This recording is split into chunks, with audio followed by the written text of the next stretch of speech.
Guys, ഞാനിപ്പോൾ ഉള്ളത് പാറപ്പള്ളി വലിയുള്ളാഹി മഖാമുറുസിനടുത്താണ്.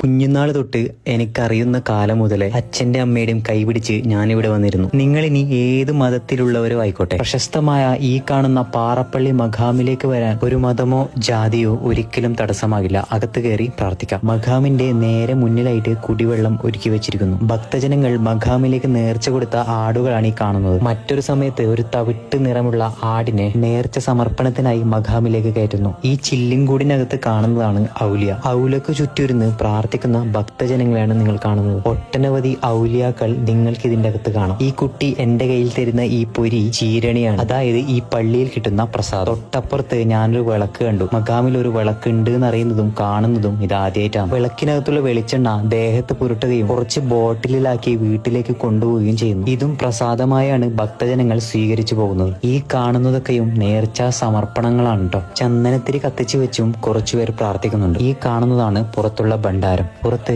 മതപ്രഭാഷണം ആരംഭിച്ചിരിക്കുന്നു. അവിടെയുള്ള ഓഫീസിൽ കയറി മഖാമിന്റെ ഉത്തരവാദിത്തപ്പെട്ടവരോട് അവിടെയുള്ള ആചാരങ്ങളെ ഞാൻ കൂടുതൽ അറിയാൻ ശ്രമിച്ചു.